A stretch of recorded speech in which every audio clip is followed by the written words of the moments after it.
મારે બાકી બીજાનું બધું નથી, પણ કાલથી નવરાત્રી શરૂ થાય, મારે માની આરાધના કરવી છે. એટલે દિલ્હી જેથી અકબરે લેવાદેને લાવવા માટે પીઠલ રાઠડ નામના રાજપૂતને હુકમ કર્યો કે 6 મહિને તારે આ તારી પત્ની લઈને આવવાનું છે. પ્રસંગ એવો બન્યો, ઈ વખતે પીઠલને ઘેરેથી લેલાદે નામની રાજપૂતાણી હતી.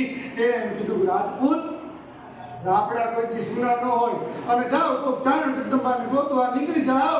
અને પીઠલ રાઠોડ છે એ ઘોડા ઉપર અસવાર થઈ રાજસ્થાનની ધરતી લીધી, આપણી ગુજરાતની ધરતીમાં અને એમાં ચરાવડાના પાદરમાંથી નીકળ્યા.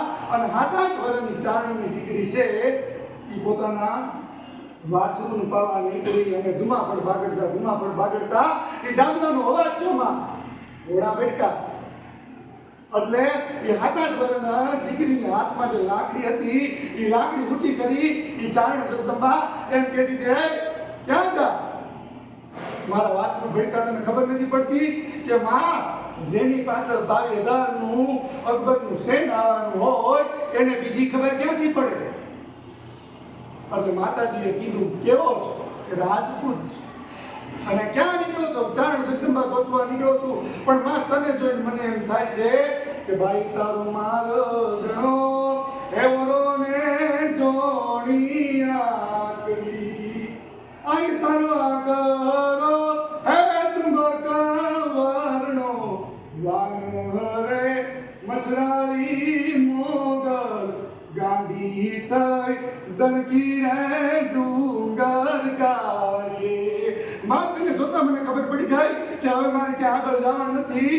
ઈ ઉદાચારણની દીકરી માં રાજબાઈ છે એને એમ કહેતા હતા, જા ઘરે વ્યો જાઓ. જે દિવસે સમય પાકે એ દિવસે આ બાજુ ડુબેલિયાની અંદર ગુગળનો ધૂપ લાગી અને 3 વખત આવે રાજલ ઉદાની, આવે રાજલ ઉદાની, આવે રાજલ ઉદાની એમ પડકાર કરજે એટલે હું આવીને ઊભી રહી જાય. સમય જો આ બાજુ પીતલ ઘેરે આવી ગયા. જે દિવસે જવાનું હતું અવધિનો સમય આવ્યો અને રાતના ટાણે એ પીતલ રાઠોડ છે એને આ બાજુ ધૂબ્યું રાખ્યું, એમાં ગુગળ નાખ્યો અને માતાજીને પડકાર કર્યા. 1 2 3 4 5 6 એમ કરતા 30 હાથ કર્યા, પણ કોઈ આવ્યું નહીં. માં કોઈ આવ્યું નહીં.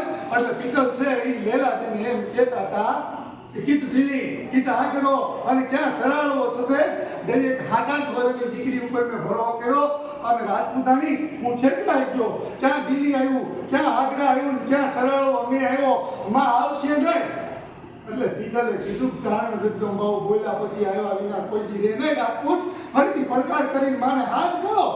અને પીતલ રાઠોડે આ બાજુ નજર કરી અને માને આવે રાજલ ઉદાની, આવે રાજલ ઉદાની, આવે રાજલ ઉદાની એમ પડકાર છો ને તા તો ઝાંઝરનો રૂમઝુમ ધમાક, રૂમઝુમ ધમાક, રૂમઝુમ ધમાક અવાજ આવવા માંડ્યો. માં આવીને ઉભા રહી ગયા કે રાજપૂત તને શંકા પડી? કે માં શંકા ન પડે બીજું થાય હું તે 3 હાથનું કીધું, તમે 30 હાથ કર્યા છતાંય તારું આવવાનું નગી ન લાગ્યું. એટલે માં મને શંકા પડી. ઈ વખતે રાજબાઈ માતાજી છે એ પીતલ રાઠોડને એમ કહેતા હતા કે ભાદરવાની નવરાત્રી હોય, ચૈત્રી નવરાત્રી હોય, આસોની નવરાત્રી હોય અને અમે જેથી ગરબા રમવા નીકળી ઈ વખતે અમારો એક પગ છે હિમાલય ઉપર હોય અને બીજો પગ ખેબર ઘાટ પર હોય. આમાં તારું દિલ્હી આગળ આવી જાય કે ન આવી જાય?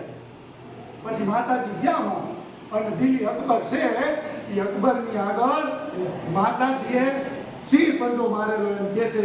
દિલ્હીના 4 નંબરના ગેટ પર આજે પણ વર્ષો છે. એ વાતને યાદ કરતા સરદાર કુર્તી લાલતા લખે, અકબર અભિમાને આંધળો અરે ભૂલી ગયો શાન ને ભાન. અકબર અભિમાને આંધળો ભૂલી ગયો શાન ને ભાન. પછી રાજલની સિંહણ રાડ વેલાદન કારણ લાલતા.